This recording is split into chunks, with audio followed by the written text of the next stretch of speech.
Hello, I'm Mary Woodward.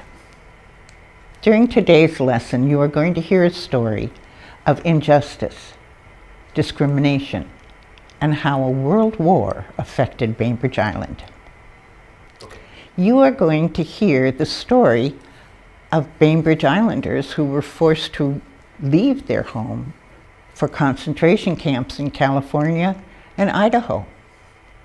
You are also going to hear a story about my parents, Millie and Walt Woodward, whose tiny Bainbridge Review in 1942 spoke out against that removal, and they continued to speak out against it throughout the war.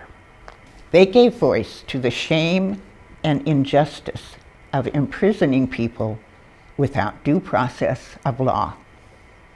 75 years ago, everybody relied on a newspaper for the news.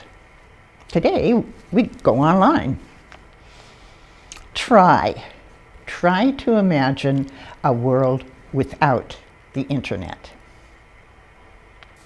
That was the Bainbridge Review in 1942. Everybody read it.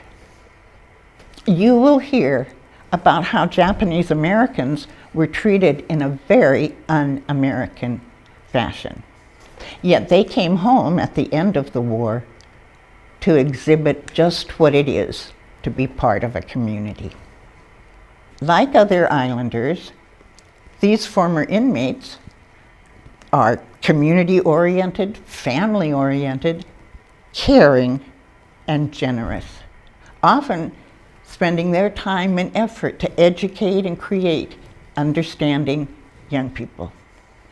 Some of those imprisoned were to be the parents of my classmates, with whom I'm still very good friends. One of those who returned, Kei Sakai Nakao, was my Brownie Scout leader in the early 1950s, and we still go to lunch today. Lastly, you are going to learn about what fear does to us, how it makes us act in ways we ordinarily wouldn't.